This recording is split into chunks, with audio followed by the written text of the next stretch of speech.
be open with the Sustainability Summit on Agriculture because it is our goal to bring about continuous improvement and information to chart our path for a sustainable agriculture for the country. Matatag, maginhawa, at panatag na buhay para sa lahat. And this has been our guide for development planning since the 2017 to 2022 Philippine Development Plan.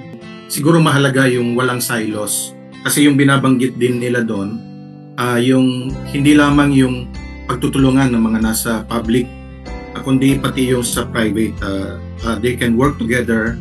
I strongly believe in the need to strengthen more the collaboration and network of communications between the government and other stakeholders for achieving a sustainable farming approach. Ako, saludo ko sa CLSU kasi talagang may mga extension workers na nagbababad dun sa area para tingnan talaga kung nakukuha ba ng mga tao yung mga binababang mga teknolohiya at na-apply ba ito sa pang-araw-araw, yung mga ganun. The program should be enable the farmer, no, na talagang from seeds up to marketing, talagang matutulungan sila. Farming communities are more resilient now, no? At nag-improve po yung income doon sa mga communities na minandato kami para pagsilbihan. The role of the state universities and colleges and other research institutions in this region alone is very critical to make a sustainable agricultural sectors.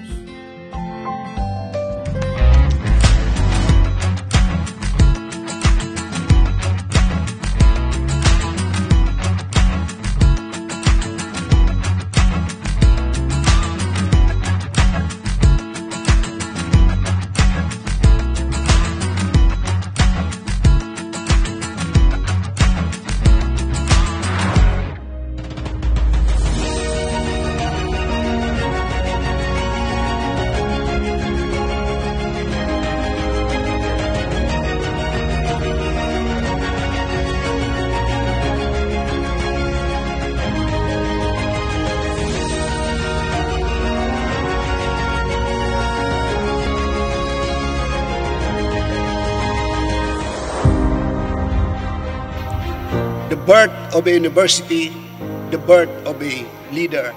I will obey the laws, legal order. If you are a leader, you know how to influence, motivate, and inspire people to be both a leader and a manager. I know you have possessed that quality, and therefore CLSU is in good hands.